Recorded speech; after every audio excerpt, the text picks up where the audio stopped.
क्या हो गया मनोज?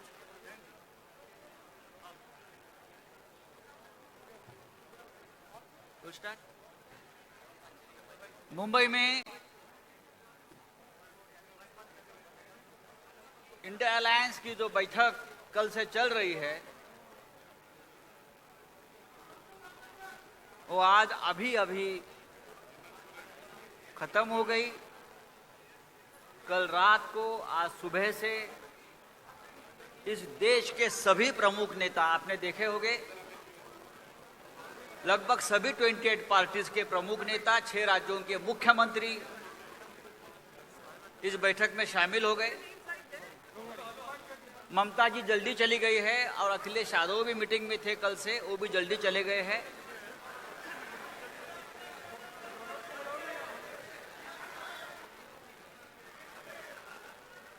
और इंडिया अलायंस जो हमारा गठबंधन है, वो गठबंधन बहुत ही मजबूती से उभर कर सामने आ रहा है।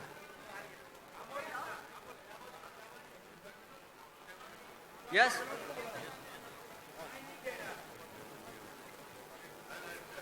ये आवाज का आवाज क्या करें? आपको सुनाई आ रहा है क्या? आप सुन सकते हैं? यहां नहीं सुन सकते, यू कांट हियर।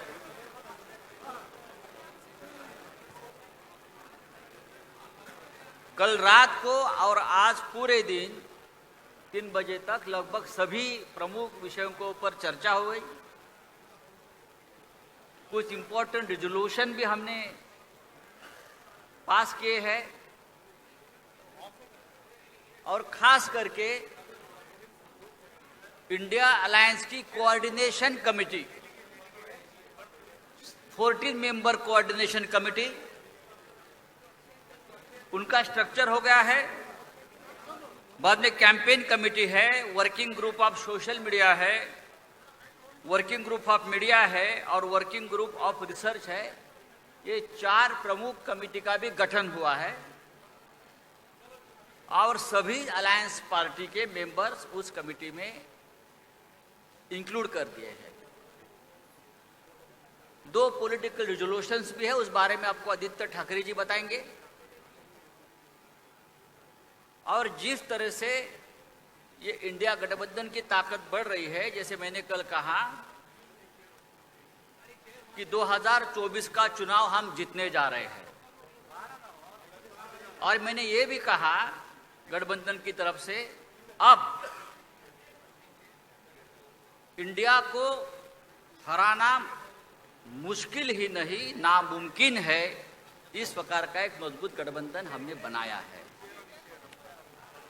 लगभग सभी नेताओं ने इस चर्चा में पार्टिसिपेट किया है, अपने विचार भी रखे हैं, कुछ सुझाव भी दिए हैं।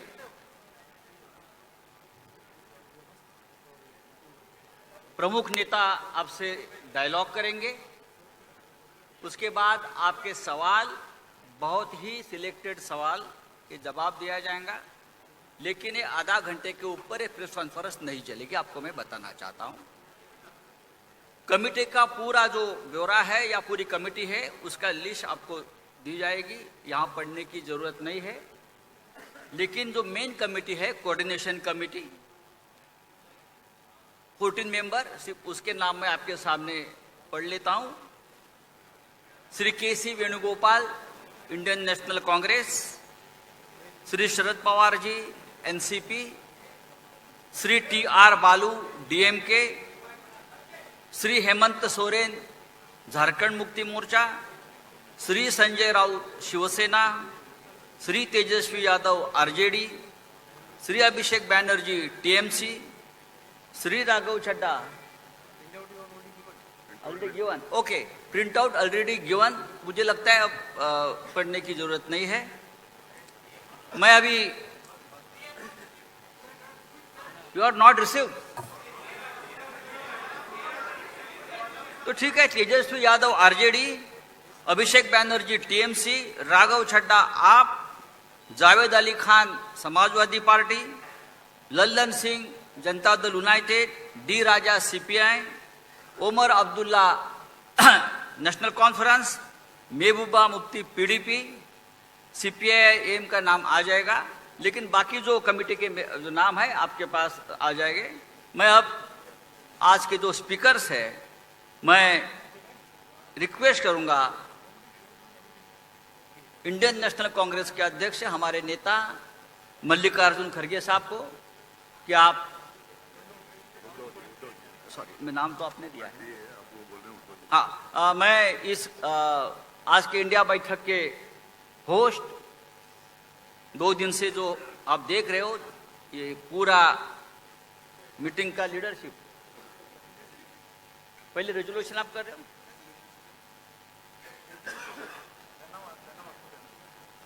जो रेजोल्यूशन आज के बैठक में हुए, जो पॉलिटिकल रेजोल्यूशंस हैं, उस बारे में आदित्य ठाकरे जी आपको बताएंगे।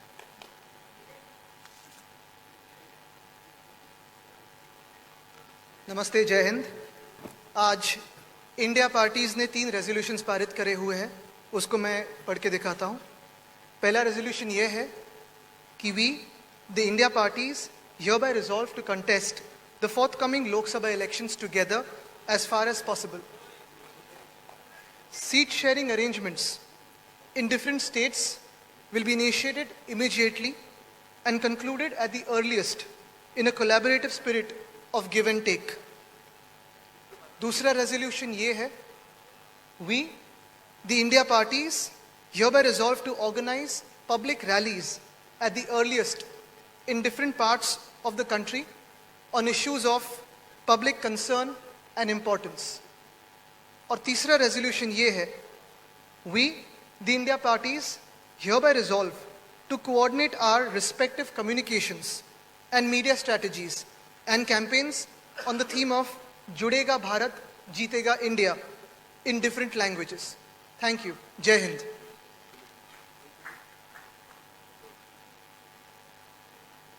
मैं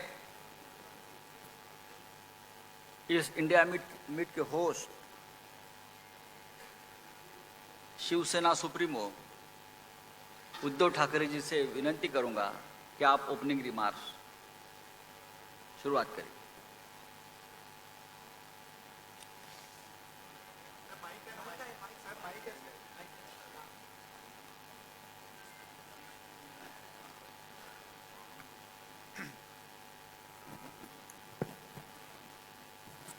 इंडियाच्या 3ऱ्या मीटिंगसाठी देशभरातून आलेल्या सर्व मातब्बर आणि मान्यवर नेत्यांचं मी स्वागत करतो और मैं धन्यवाद देना चाहता हूं।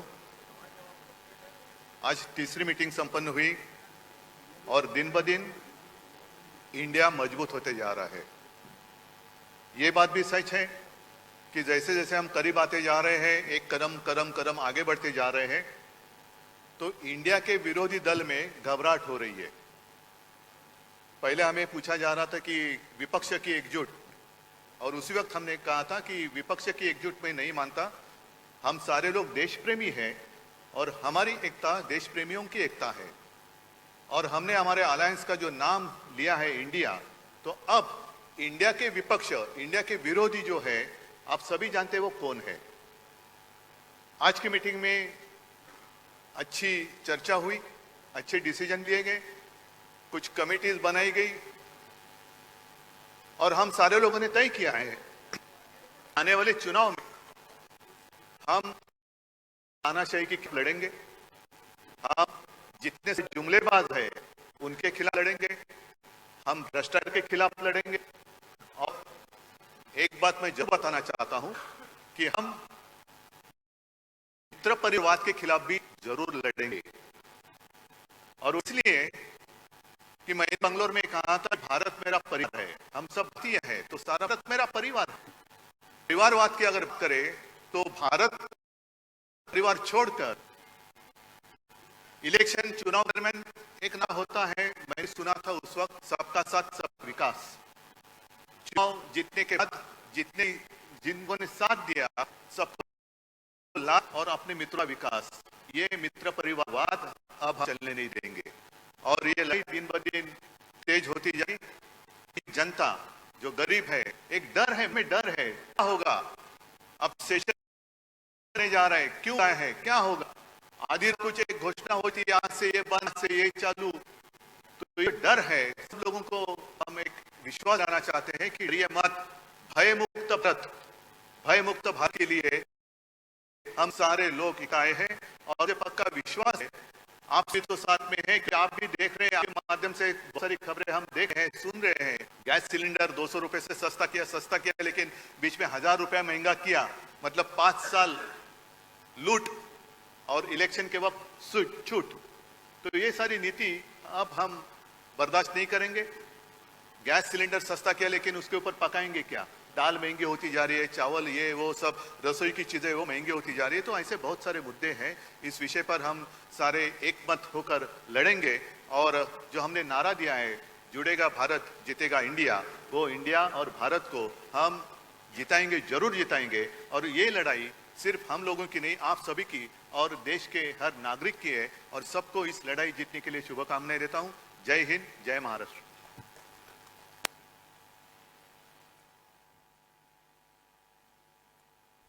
मैं अब कांग्रेस के अध्यक्ष, हमारे सबके नेता मल्लिकार्जुन खड़गे साहब को विनती करूंगा कि आप अपनी बात सामने रखें। माइक है ना?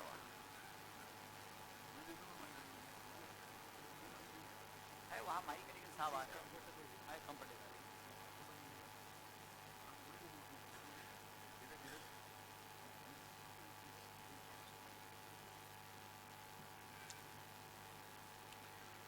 मंच पर बैठे हुए सभी नेतागण, यहाँ पर पधारे हुए हमारे मीडिया के दोस्तों, सारे नाम लेने के वजह से यही बेहतर होगा कि जो कोई इस स्टेज पे बैठे हैं सभी को मैं नमस्ते करते हुए अपना 4 शब्द आपके सामने रखूंगा।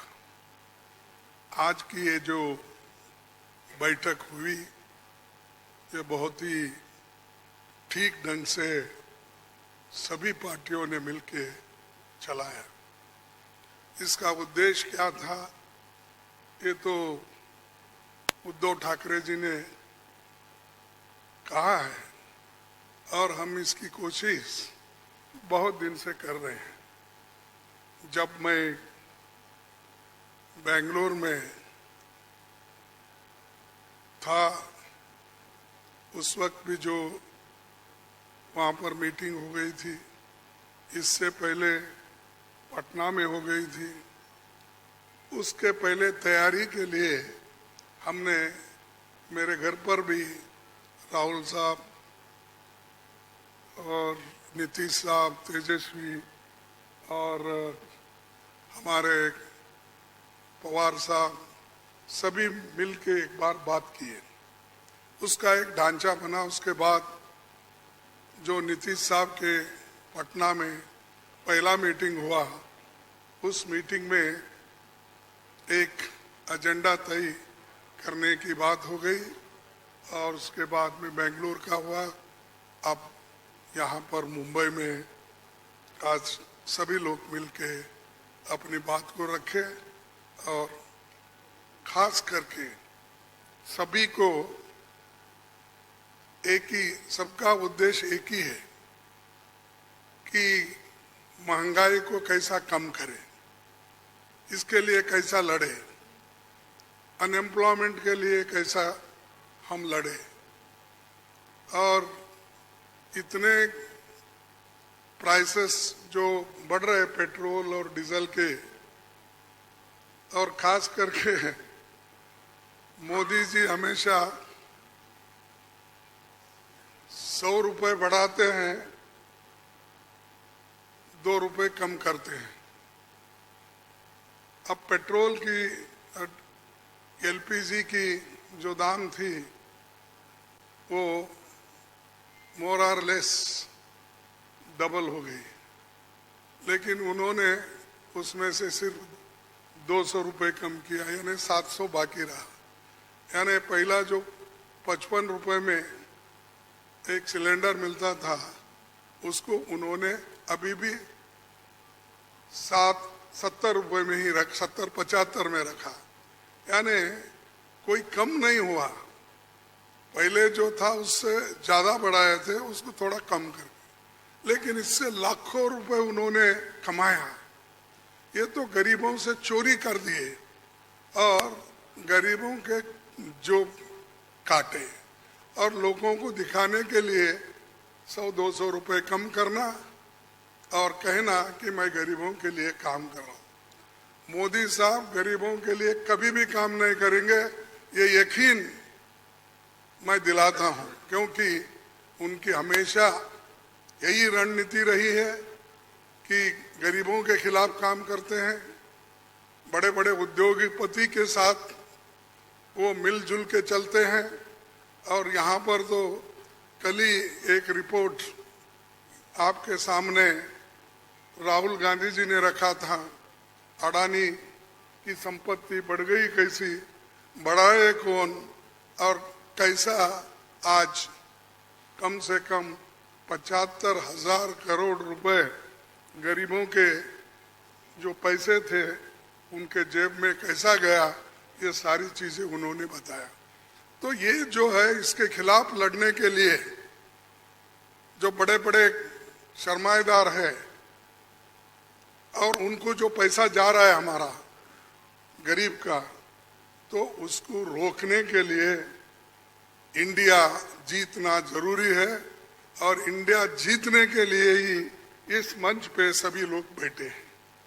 तो इसीलिए हम एक जो तय किए हैं, जो रेजोल्यूशन भी हम आप देखे हैं, और उसी ढंग से उस रेजोल्यूशन भी काम करेंगे। हर जगह मीटिंग करेंगे, हर स्टेट कैपिटल में हम जाएंगे और जो ये मुद्दे हैं, इन्फ्लेशन का हो, अनएम्प्लॉयमेंट का हो, हर चीज की जो बढ़त हो रही उसका हो, और ऑटोनोमस बॉडीज को सत्यानाश कर रहे हैं। और चाहे ईडी, सीबीआई, विजिलेंस, हर एक ऑटोनोमस बॉडी का मिसयूज कर रहे हैं। ऐसा कभी नहीं हुआ। मैं भी मोर और लेस शरद पवार जी साहब के बाद मेरा नंबर लगता है। मैं भी 55 साल से पॉलिटिक्स में हूँ और 52 साल से एमएलए, एमपी, राज्यसभा का मेंबर हूँ। मैं ऐसा नहीं देखा, कोई ऐसा चीफ मिनिस्टर किया नहीं ऐसा।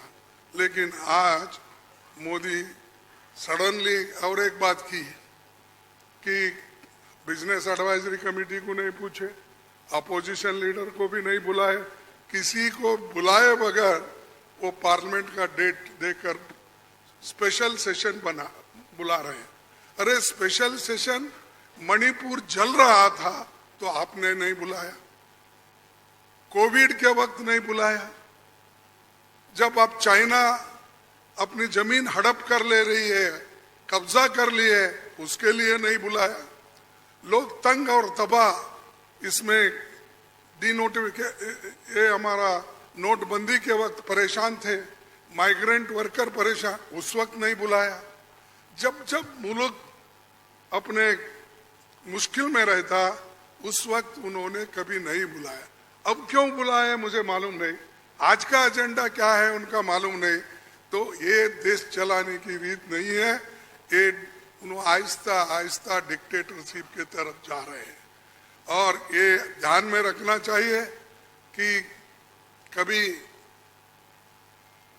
वो मीडिया उनके साथ है, वो एक उनके दिमाग में है, प्रेस मीडिया हो, टीवी हो, ये सारी चीजें मेरे पास है, ये उनका कहना है।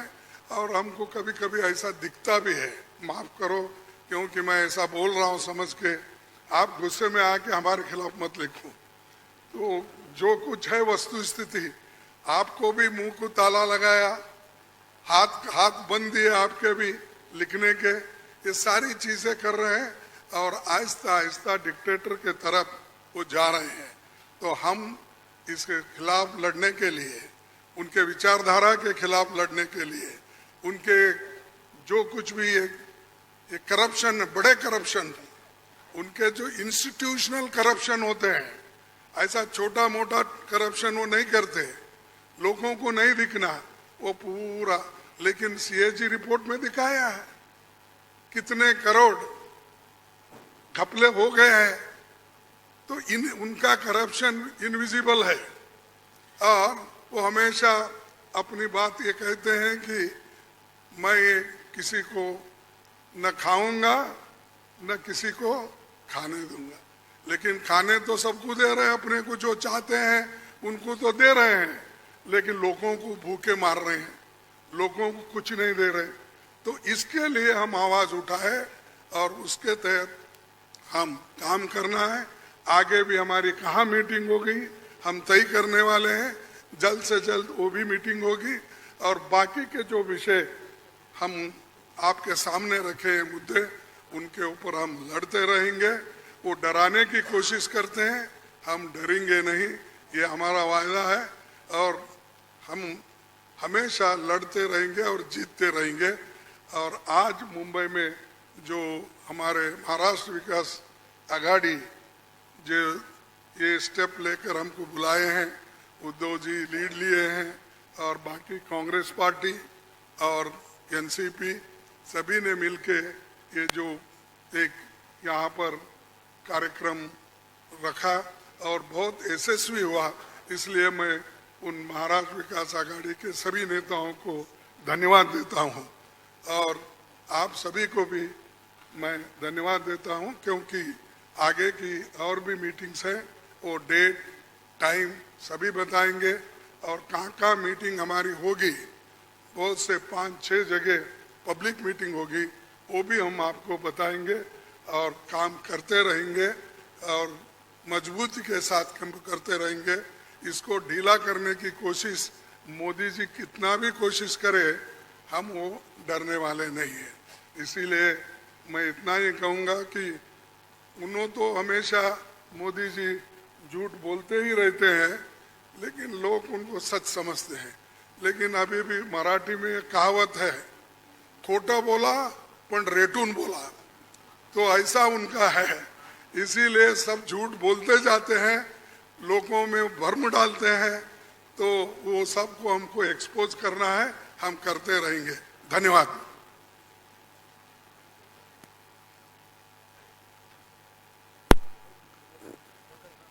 थैंक यू खड़गे साहब। डेफिनेटली इंडिया जीतेगी, लेकिन ये जीत की शुरुआत हो गई है पाटना से, पाटना की भूमि से। और हम सबको एक साथ लाने की सबसे पहली जिम्मेदारी ली थी नीतीश कुमार जी, लालू जी, आप सभी ने। मैं अब नीतीश कुमार जी, बिहार के मुख्यमंत्री महोदय, आपसे विनती करता हूं, आप आपकी बात रखिए। वहाँ ही माइक है, आप वहाँ से बात कर सकते हैं, आप कर लीजिए।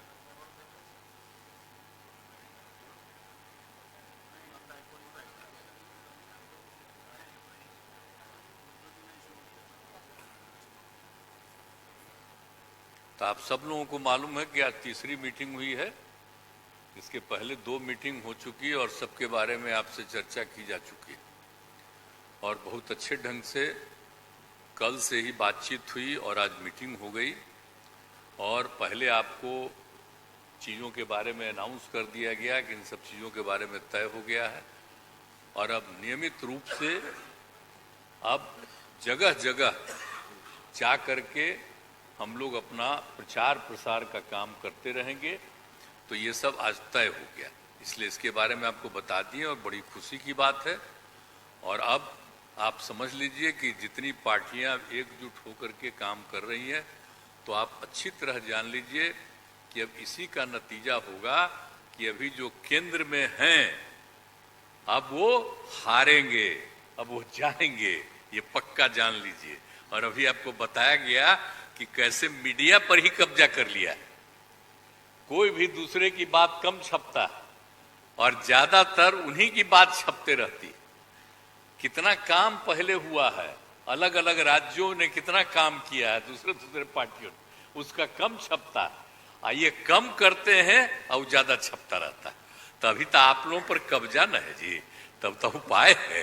और जब एक बार उनसे मुक्ति मिलेगी तो आप सब प्रेस वाले आजाद होइएगा और जो आपको उचित लगेगा वही लिखिएगा और वही बोलिएगा। और ये बहुत जरूरी है। अगर प्रेस के लोग कुछ लिखते हैं, कहीं क्या काम हो रहा है, क्या ठीक नहीं हो रहा है, वो जब लिखते हैं तो उसका असर जनता पर कितना पड़ता है। और आजकल देख रहे हैं कोई काम नहीं कर रहे हैं और खाली उनका बड़ाई हो रहा है। और जो राज्य वाला बेचारा जो काम कर रहा है उसकी चर्चा कम होती। तो ये ना हो गया, इसलिए पटाइए। दूसरी चीज है, देश के इतिहास को ही बदलना चाहते हैं तो हम लोग सब मिलकर के देश के इतिहास को नहीं बदलने देंगे और सब मिल करके जो अपना देश है वो पूरा मजबूती के साथ होगा और समाज के हर तबके का उत्थान होगा और किसी की उपेक्षा नहीं होगी। तो इसीलिए सब मिल करके, और जानते भी न हैं, बहुत कोशिश चलते रहते हैं हिंदू मुस्लिम कुछ इधर उधर हो जाए, लेकिन सबको एकजुट होकर के न है जी, देश तो सबका है ना, तो सब एकजुट होकर के, तो सब मिल करके और सारा अच्छा काम कर रहे हैं, तो सबको लेकर के आगे बढ़ाना है। और तो इसीलिए जरूरी है कि अब सब लोग, अब अच्छा हो गया है, सब लोगों को अपना अपना अधिकार था, तो लेकिन अब इतना ज्यादा हम कोशिश करते रहे, बहुत कहते रहे कि जरा मिल जाइए, तो बात समझते समझते हो गया। अब तो हम यही चाहते हैं कि अब तेजी से काम हो। तो आज ही तय कर लिया है लोगों ने कि अब तेजी से हम लोग अभी से शुरू कर देंगे। अब कोई ठिकाना नहीं है, चुनाव समय के पहले भी हो सकता है, कोई ठीक नहीं है। इसलिए हम लोगों को भी तो अलर्ट रहना न पड़ेगा। इसलिए हम लोग सब इंटरनल बात पूरा कर लिए, यही पूरा बात ये है। और बाकी कई लोगों को अब जिम्मेवारी दे दी गई है, सब तरह का काम करेंगे, इसके लिए बहुत अच्छा है। और आप सब लोगों से भी आग्रह करेंगे कि कृपा करके जब हम लोग अब एकजुट हो गए हैं तो हम लोगों के काम का भी थोड़ा आप लिखते रहिएगा, थोड़ा प्रचार करते रहिएगा। ये बहुत बहुत धन्यवाद।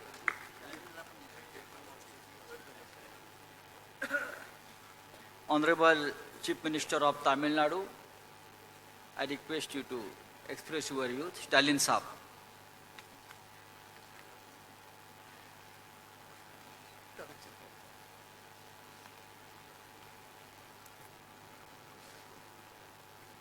அனைவருக்கும் வணக்கம். பாட்னாவில் 19 கட்சிகளோட கூட்டணி அமைச்சு அங்க முதல் கூட்டத்தை நடத்தணும். ஆக முதல் கூட்டத்தை பொறுத்த வரைக்கும் ஒற்றுமையாக இருந்து பாரதிய ஜனதா கட்சி ஆட்சிக்கு ஒரு முடிவு கட்ட வேண்டும் என்று முடிவு செஞ்சோம். அதை தொடர்ந்து இரண்டாவது கூட்டமாக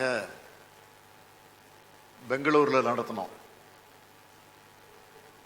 அதில் இந்த கூட்டணிக்கு இந்தியா என்ற பெயரை சூட்டி அந்த பணியை தொடங்கணும். மூன்றாவதாக இந்த மும்பையில் 28 கட்சிகள் ஒன்று சேர்ந்து வலிமை மிக்க கூட்டணியாக இதை நாங்கள் நிரூபித்து காட்டிருக்கிறோம். நடைபெற்று கொண்டிருக்கக்கூடிய பாரதிய ஜனதா கட்சி எப்படிப்பட்ட ஒரு சர்வாதிகார ஆட்சியை நடத்தி கொண்டிருக்கிறது என்பது உங்களுக்கெல்லாம் நல்லா தெரியும். அதில் இப்போ குறிப்பாக பிரதமராக இருக்க மோடி அவர்கள்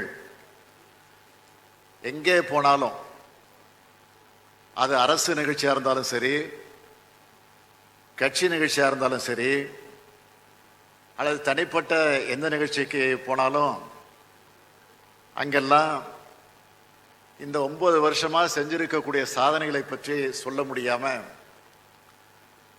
சிறந்த ஆட்சி நடத்திக்கிட்டு இருக்கோங்கிறத வெளிப்படையாக சொல்ல முடியாத அளவுக்கு அவர் ஆளாகி நாங்கள் அமைச்சிருக்கக்கூடிய இந்தியாவுடைய கூட்டணியை பற்றி அவர் அடிக்கடி பேசிக்கிட்டு இருக்கிறாரு. ஆக சிறந்த பப்ளிகேஷன் ஆபீசரா பிரதமரே செயல்பட்டு கொண்டிருக்கிறார். அதற்காக நாங்கள் எங்கள் கூட்டணியின் சார்பில் பிரதமர் மோடி அவர்களுக்கு நன்றியை தெரிவிச்சுக்கிறோம். இந்த 9 ஆண்டு காலத்தில் இந்த ஆட்சியில், பிஜேபி ஆட்சியில் எந்த சாதனைகளும் கிடையாது. நாளுக்கு நாள் இந்த ஆட்சி அன்பாப்புலரா போயிட்டு இருக்கு. ஆனா இந்தியாவோட கூட்டணி பாப்புலர் ஆகிட்டு இருக்கு. இந்த கூட்டத்தை பொறுத்த வரைக்கும் இது ஒரு திருப்திகரமான கூட்டம் மட்டும் இல்ல, ஒரு திருப்புமுனை கூட்டமாக இந்த கூட்டம் இன்னைக்கு அமைஞ்சிருக்கு. பிஜேபி ஆட்சியினுடைய கவுண்ட் டவுன் ஆரம்பம் ஆயிடுச்சு. இது வரைக்கும் இந்தியாவில் காண முடியாத ஒரு சர்வாதிகார ஆட்சியை இன்னைக்கு நம்ம பார்த்துக்கிட்டு இருக்கிறோம். அண்மையில் 7 லட்சம் கோடி ரூபாய் சிஏஜி ரிப்போர்ட் கொடுத்திருக்கக்கூடிய விவரம்லாம் உங்களுக்கு நல்லா தெரியும். அது பற்றி இன்றைக்கு பிரதமராக இருக்கக்கூடிய மோடி அவர்கள் வாய் திறந்து பதில் சொல்ல முன்வரல. உச்ச நீதிமன்ற தீர்ப்புக்கு மதிப்பில்லை, தேர்தல் கமிஷனுக்கும் சுதந்திரம் கிடையாது. இடி, சிபிஐ, ஐடி என அரசியல் எதிரிகள் எல்லாம் அச்சுறுத்துகிற ஒரு ஏவல் அமைப்புகளாக இந்த அமைப்புகளை பிஜேபி ஆட்சி பயன்படுத்திக்கிட்டு இருக்கு. நாங்கெல்லாம் இன்னைக்கு தனித்தனியா கட்சிகளாக இருந்தாலும் நாட்டை காப்பாற்றுறதுக்கு ஒன்னா சேர்ந்திருக்கிறோம். அரசியல் லாபங்களுக்காக நாங்க சேர்ந்திருக்கிறோம் தயவு செஞ்சு யாரும் நினைக்காதீங்க. இந்தியாவினுடைய மாண்பை காப்பாற்றுவதற்காக, இந்தியாவினுடைய மதச்சார்பின்மையை காப்பாற்றுவதற்காக, இந்தியாவினுடைய சமூக நீதியை காப்பாற்றுவதற்காக நாங்கள் எல்லாம் இன்றைக்கு ஒன்று சேர்ந்திருக்கிறோம். ஒரு பெரிய போர்க்களத்தில் ஈடுபட போகிறோம்.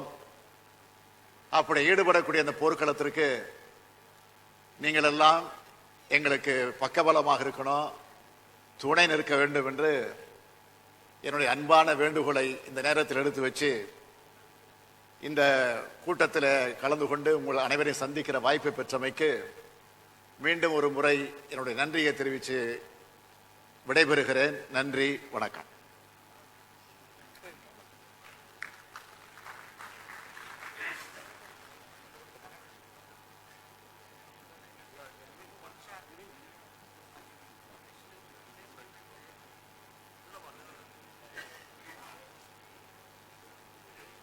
मैं अरविंद केजरीवाल जी को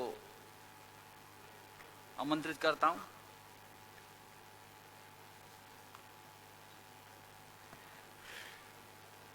आप सब लोगों को मेरा नमस्कार। सबसे पहले मैं महाविकास अघाड़ी के ठाकरे साहब, पवार साहब और महाराष्ट्र कांग्रेस के नेताओं को बहुत बहुत बधाई और शुक्रिया अदा करना चाहता हूं इतनी शानदार 2 दिन की मीटिंग ऑर्गेनाइज करने के लिए। ये जो इंडिया अलायंस है, ये अलायंस कुछ चंद 26, 27, 28 केवल पार्टियों का अलायंस नहीं है। ये इंडिया अलायंस इस देश के 140 करोड़ लोगों का अलायंस है और ये लोग एक साथ आए हैं। देश के लोग इकट्ठे हो रहे हैं और बहुत बड़ी संख्या में लोग इकट्ठे हो रहे हैं और देश के लोग इकट्ठे हो रहे हैं 21वीं सदी के भारत का निर्माण करने के लिए। आज हमें बहुत दुख होता है कि आज हमारे देश के अंदर जो सरकार है, मोदी सरकार, मुझे लगता है कि आज़ाद भारत की सबसे भ्रष्ट सरकार और सबसे अहंकारी सरकार है। एक भारतीय होने के नाते मुझे बेहद दुख होता है। पिछले 3-4 दिन से हम पढ़ रहे हैं कि विदेशों के अखबारों के फ्रंट पेज के ऊपर खबरें छप रही हैं कि हमारी भारत सरकार एक आदमी के लिए काम कर रही है। वो एक आदमी भारत से पैसे निकाल निकाल के बाहर विदेश में ले जा रहा है और भारत सरकार, मोदी सरकार, देश के प्रधानमंत्री उनकी मदद कर रहे हैं। बहुत दुख होता है एक भारतीय होने के नाते। विदेशों में तो खबरें छपनी चाहिए कि भारत में ये अच्छा हो गया, भारत में वो, तब देश का नाम आगे बढ़ेगा। देश का नाम ऐसे थोड़ी आगे बढ़ेगा कि पूरी भारत सरकार एक आदमी के काम करने के लिए लगी हुई है। आज हमारे भारत का युवा रोजगार ढूंढ रहा है, पढ़ लिख के बीए करके, बीकॉम करके, बीएससी करके रोजगार ढूंढ रहा है, उसके पास रोजगार नहीं है। और वो जब सरकार के पास जाता है तो पता चलता है कि सारी सरकार एक ही आदमी के लिए काम कर रही है, सारी सरकार भ्रष्टाचार में डूबी हुई है। आज हमारे लोगों के घर का खर्चा नहीं चल रहा, लोगों के आमदनी नहीं है, आमदनी उतनी है, खर्चे बढ़ते जा रहे हैं, सरकार के पास जाते हैं, पूरी सरकार एक ही आदमी के लिए काम करने में लगी हुई है। इससे ज्यादा अहंकारी सरकार आज तक कभी नहीं हुई। और ये लोग अपने आप को भगवान से भी बड़ा समझने लग गए हैं, और जब कोई आदमी अपने आप को भगवान से बड़ा समझने लगता है तो फिर उसका पतन भी जल्दी होता है। मुझे बेहद खुशी है कि इंडिया अलायंस में सब लोग आपस में जुड़ रहे हैं। एक चीज मैं देख रहा हूं, बहुत बड़ी बड़ी ताकतें, अब सबको लगने लगा है कि ये इंडिया अलायंस मोदी सरकार के आने वाले समय में मोदी सरकार के पतन का कारण बनने वाला है। तो बहुत बड़ी बड़ी ताकतें इस इंडिया अलायंस को तोड़ने में लगेंगी, बहुत बड़ी बड़ी ताकतें। पिछले कुछ दिनों से मैं देख रहा हूं, जबरदस्ती क्या दिखाया जाएगा, इसकी उसके से लड़ाई हो गई, उसकी उससे लड़ाई हो गई, जबरदस्ती दिखाने की कोशिश की जाएगी, जबरदस्ती दिखाने की कोशिश की जाए। मैं पिछली 3 मीटिंग अटेंड कर चुका, मैं आपको पूरी जिम्मेदारी के साथ कह सकता हूं, जितनी अच्छे से और जितने प्यार और मोहब्बत से सारी मीटिंग्स हुई हैं, किसी के साथ लड़ाई नहीं है। और यहाँ पे जितने लोग बैठे हैं कोई पद के लिए नहीं आया, सब 140 करोड़ लोगों के इस भारत देश को बचाने के लिए आए हैं, इसको तरक्की के रास्ते पे ले जाने के लिए आए हैं, कोई यहाँ पे पद के लिए नहीं आया है। सो मुझे बेहद खुशी है, 2 दिन की हमारी मीटिंग बहुत अच्छी रही और सबने आगे बढ़ बढ़ के आज मीटिंग में जिम्मेदारियां ली हैं। किसी ने सीट शेयरिंग करवाने की जिम्मेदारी ली है, किसी ने मीडिया की जिम्मेदारी ली है, किसी ने सोशल मीडिया की जिम्मेदारी ली है, किसी ने कैंपेन डिज़ाइन करने की जिम्मेदारी ली है। मुझे पूरी उम्मीद है कि आने वाले समय के अंदर पूरा भारत इकट्ठा होगा और इस अहंकारी, भ्रष्टाचारी, तानाशाही सरकार का पतन का कारण बनेगा। बहुत बहुत शुक्रिया। भारत इकट्ठा हो रहा है, हो जाएगा। मैं अब आमंत्रित करता हूं हमारे प्रिय आदरणीय नेता लालू यादव जी।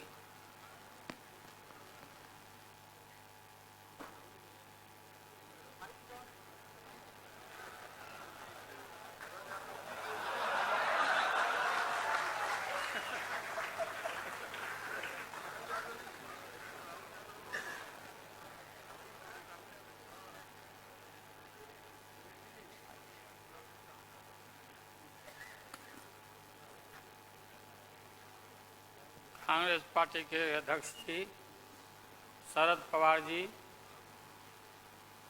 मंच पर बैठे हुए हमारे देश के सभी पार्टी के नेतागण,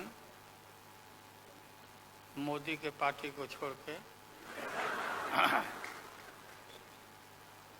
मुझे काफ़ी प्रसन्नता हुई कि हम इस देश के विभिन्न पार्टियों के नेता अलग अलग बैठे थे और नरेंद्र मोदी ससर रहे थे आगे। हम एक नहीं थे, एक मंच पर एक एक उम्मीदवार खड़ा नहीं होते थे, उसका खमियाजा देश को भुगतना पड़ा और मोदी काफ़ी इसका लाभ उन्होंने उठाया। हम शुरू से ही यह लड़ाई लड़ते रहे कि भाजपा हटाओ, देश बचाओ। भा मने भाजपा, ज मने जलाओ और पा मने पार्टी, बोलते रहते थे। ये बात सही हो रहा, सही निकल रहा। इस देश में माइनॉरिटी सुरक्षित नहीं है। क्या क्या हुआ आपको मालूम होगा इस देश में, क्या हो रहा है कि आज हमारे अल्पसंख्यक भाई सुरक्षित नहीं है, महसूस नहीं कर रहे हैं। अच्छा, देश में गरीबी बढ़ रही है, महंगाई बढ़ रही है। 60 रुपया किलो भिंडी हो गया, भिंडी। टमाटर का जो हाल है सो जानते ही हैं, जबकि टमाटर में कोई स्वाद भी नहीं है इनके राज में।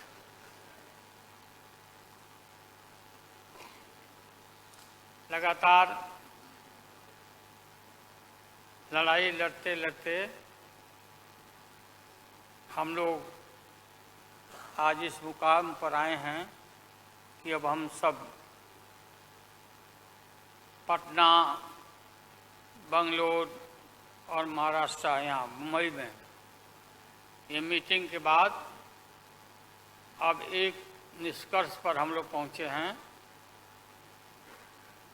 और एक स्वरूप बना है, संगठन बना है, जो पढ़ करके आप लोग को सुनाया गया। आप सबको याद होगा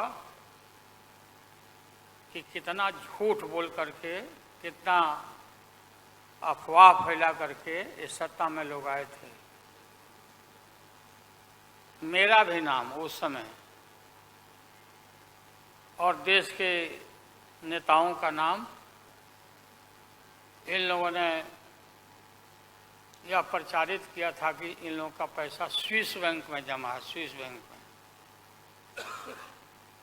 और मोदी जी बोले कि हम आएंगे और स्विस बैंक का पैसा ला करके हम देश के तमाम लोगों को, हर के को खाता खुलवाया कि 5-5 लाख रुपया जमा करेंगे, 15-15 लाख रुपया। हम भी झांसा में आ गए और हमने भी अपना खाता खुलवाया। मेरे 7 बेटियां, 2 बेटा और पति पत्नी दोनों मिला के 11 हो जाते हैं। देखा कि भाई 15 से गुना कर दीजिए, पैसा काफी मिल जाएगा। हमने तो पशुपालन में कोई पैमानी शैतानी भ्रष्टाचार नहीं किया, जो भ्रष्टाचार नरेंद्र मोदी कर रहे हैं, करा रहे हैं। सारे देश भर के लोग खाता खुलवा दिया, सब गरीब गुरबा आदमी प्रचारित करवाया इन लोगों ने। और मिला क्या, सो देश के लोगों को मालूम होगा, आप लोगों को भी मालूम होगा, आप लोग में वैसे भी खुलवाए होंगे आप लोग पर, प्रेस के लोग भी। हो सकता है भाई मिल जाए, पैसा है देश का तो मिल जाए, वापस आ जाए। एक पैसा नहीं, सब इन्हीं लोगों का पैसा था।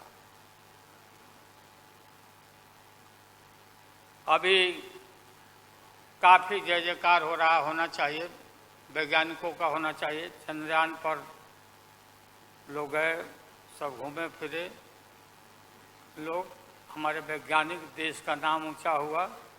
अब हमने सुना है कि मोदी जी अब ये सोच रहे हैं, और इसीलिए पहले ही लोकसभा का मीटिंग भी सुना, बुला दिया है। हमने ये सुना, किसी जिम्मेवार आदमी ने कहा कि भाई हम लोग तो अब इतना देश के वैज्ञानिक आगे देश को ऊंचा कर दिए, दुनिया में नाम हो गया। हम अपील कर रहे हैं इसरो के वैज्ञानिकों से, अपने देश के वैज्ञानिकों से, कि भाई मोदी जी को पीछे नहीं रहना चाहिए। इनको चंद्रलोक से की बात छोड़ो, अब सूर्यलोक पर इनको पहुंचाओ, नरेंद्र मोदी पहुंच तो जाओ। हाँ, दुनिया भर में नाम हो जाएगा मोदी जी का। अमेरिका सब देश कहाँ पीछे छिटा जाएगा। राहुल गांधी जी घूमते रहते हैं अमेरिका में, कई देश में घूमे, इनको अवसर मिला है। तो ये भी देख लेगा कि भाई मोदी जी सचमुच में देश का नाम करने के लिए अब ये चल पड़े हैं। आगे दशहरा के बाद इसकी तैयारी कर लें, हमारी शुभकामना है कि चले जाएं। इतनी गरीबी है, गुरबा लोग हैं, बेकारी है, चारों तरफ फैला हुआ है और बोलता है कि देश आगे बढ़ गया, कि देश आगे बढ़ गया। देश के नेताओं को कोई भी ऐसा नेता नहीं छूटा है जिसको ईडी में, सीबीआई में ये ना फंसाए हों, सबको फंसा के। ये हम देखते थे, पहले के जमाना में सुनते थे कि जो बड़े लोग होते थे, सामंती लोग होते थे, वो गरीबों को और मिडिल क्लास के लोगों को मुकदमा में फंसा के और शासन करते थे। वही इनकी आदत हो गई है और हम लोग डरने वाले नहीं हैं। हमने अपना किडनी ट्रांसप्लांट कराया है, कोई शौक से नहीं कराया है। डॉक्टरों ने कहा कि करा लो भाई। हमारी बेटी सिंगापुर में रहती है, उसने अपना किडनी दान दे दिया, जीवन दान दिया हमारी बेटी। और वहाँ इतना हम अपना शरीर का ऑपरेशन कराए हुए हैं, कोई ठिकाना नहीं। और पहले इस रोग के अलावा एशियन हार्ट इंस्टीट्यूट, डॉक्टर पंडा है यहाँ, नामी ग्रामी सर्जन हैं। 5-6 हमारा ऑपरेशन हो चुका है। लेकिन आप सबका आशीर्वाद और कृपा है कि हम जीवित हैं और हम आगे भी हम काफ़ी, मेरा हौसला मजबूत है कि हम रहेंगे और मोदी जी को हटा के ही हम दम लेंगे हम लोग। इसलिए हम लोगों ने संकल्प लिया है, बिल्कुल। और सुन ले मोदी जी, अब आप समझ लेना कि पहले से मैं आपसे लड़ते आ रहा हूँ, गुजरात के युद्ध के लड़ाई राइट के समय से। आपके और आपके गुरु, कौन अध्यक्ष है वो? हाँ? नहीं, उनके पार्टी के अध्यक्ष जी हैं। अडवाणी जी को तो गिरफ्तार किया था, वो नहीं भाई। अरे अभी जो है मौजूद अमित शाह, बताओ ही कहाँ के शाह नेता हो गए, कब का संघर्ष किया हुआ भाई। हम थे राज्यसभा में थे उन दिनों में, भैरव सिंह शेखावत साहब जी उपराष्ट्रपति थे और दंगा जब हुआ तो चारों तरफ देश और दुनिया भर में यूरोपियन कंट्री ने अपने नागरिकों को मना कर दिया कि मत जाना उधर, भारत में मत जाना। और इनका प्रवेश भी निषेध हो गया था विदेशों में।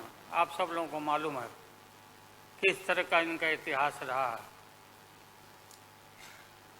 हम गमछी बिछा के फ्लोर ऑफ द हाउस में वहाँ बैठ गए आगे, चेयरमैन के चेयर के नीचे। हम कहा कि मोदी को गिरफ्तार करो, गिरफ्तार करो मोदी को, नहीं तो नहीं उठेंगे। चारों तरफ से हाउस गर्म हो गया, गर्म हो गया हाउस। और गर्म होने के बाद काफी इनको परेशानी हुई। और स्वर्गीय अटल बिहारी वाजपेयी जी, वो नेता थे, वैसा नेता हमने नहीं देखा। उन्होंने कहा नरेंद्र मोदी को कि राजधर्म भी कोई चीज होता है, राजधर्म। लेकिन जो आदमी गिरफ्तारी के बाद इतना सारा विपक्ष, सब लोग हम लोग जुट गए थे कि भाई कम से कम कंडेम भी करो उनके एक्शन को। नहीं किया ये लोग।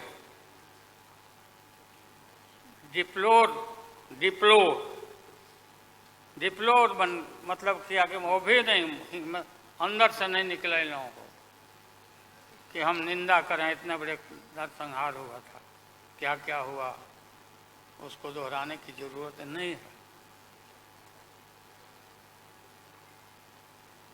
हम सब लोग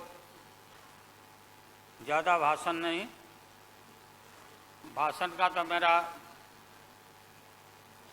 हमारे दीदी भी यहाँ बैठी हुई है, ममता दीदी निकल गई, आज चले सारे जो उस समय लोग थे हमारे साथी, बालू जी भी निकल गए। हाँ हाँ गए, प्लेन है तो हम भी, मेरा भी प्लेन है, अभी निकल जाए। हम क्यों पीछे रहे, हम भी निकल जाते हैं। फ्लाइट का टाइम आ गया। तो आप सभी पत्रकार भाइयों को मैं प्रणाम करता हूँ, सलाम करता हूँ, आदाब करता हूँ। हम सब एक हैं और एक होकर के हम लोग इस लड़ाई को लड़ रहे हैं। और राहुल गांधी जी को भी हम काफ़ी मजबूती के साथ विश्वास हम लोग दिलाते हैं कि हम सब एकजुट हो करके सभी लोगों को एकोमोडेट करके आगे सीट शेयरिंग अब शुरू होगा, सीट शेयरिंग। और सीट शेयरिंग में हम लोग सब लोग सफल होंगे, कोई दिक्कत कठिनाई नहीं होगी, कहीं कोई हर्डल नहीं होगा।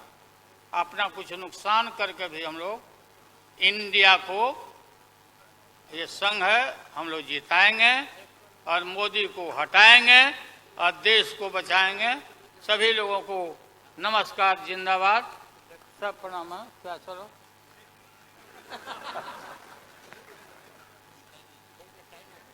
टाइम भी हो गया, तो नमस्ते सब लोगों को, प्रणाम। पवार साहब के लिए भी हम लोग की शुभकामना है। आप पुराने नेता हैं, डटे रहिएगा, अपना पार्टी को मजबूत रखिए, हम लोग आपके साथ हैं। अब मैं सीताराम येचुरी जी को आमंत्रित करता हूं, अपनी बात रखें।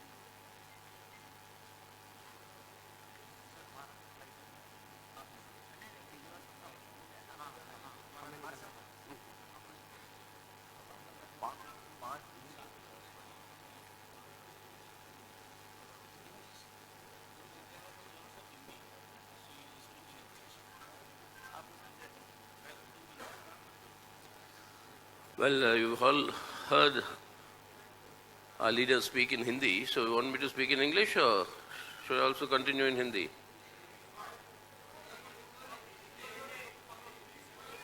Telugu, my mother tongue. Huh? Well, you've heard the basic decisions here. India, this alliance is met, it is expanded. There are two more parties that have joined, and we think that more will join. And we have worked out the understandings on the basis of which the seat sharing will be done at the state levels. State level seat sharing, all the discussions will take place at the state level. अच्छा बताइए लालू जी, लालू जी